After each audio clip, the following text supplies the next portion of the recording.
తెలంగాణలో ఏ మూలకు పోయినా తాగుతానికి కిందని మంచినీళ్ళు దొరుకుతాయో లేవో గానీ మందుకు మాత్రం డోకా ఉండదు. ఏ పల్లెకు పోయినా సరికేడ దొరుకుతుందంటే ఆగో ఆడో స్తంభం కానొస్తుందా, దాని పక్కకే దుఃఖం ఉంటుంది. ఆసంట పోయి ఎడమశై బాదుకు తిరిగితే ఇంకో దుఃఖం, ఇటు కింది వాడకు పోయినా ఆడ సుత 2-3 దుఃఖాలు ఉంటాయి అని చెప్తుంటారు. తాగేటోళ్ళకి అస్సలు తక్లీఫ్ రానియలే ఇన్నొద్దులు.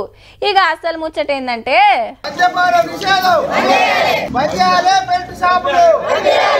మునుగోడు అమ్మలక్కలు ముంగట్కి నడిచిండ్రు బెల్ట్ షాపులు బంద్ చేపిస్తానికి.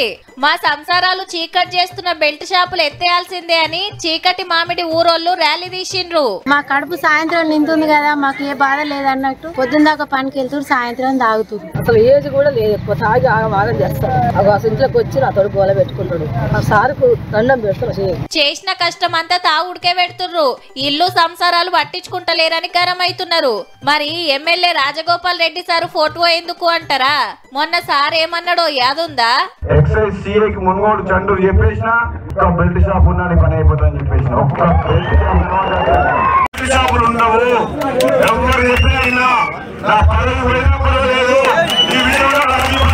గదన్నట్టు నియోజకవర్గంలో దొంగతనంగా మందమితే ఊకునే ముచ్చట్నే లేదు అని వార్నింగ్ ఇచ్చిండు. ఎమ్మెల్యే గారు చెప్పింది నచ్చి ఈ ఊరోళ్ళంతా జయగొడుతున్నట్టు. చూస్తుంటే మునుగోడు బెల్ట్ షాపులు లేని నియోజకవర్గం అయ్యేటట్టున్నది పో.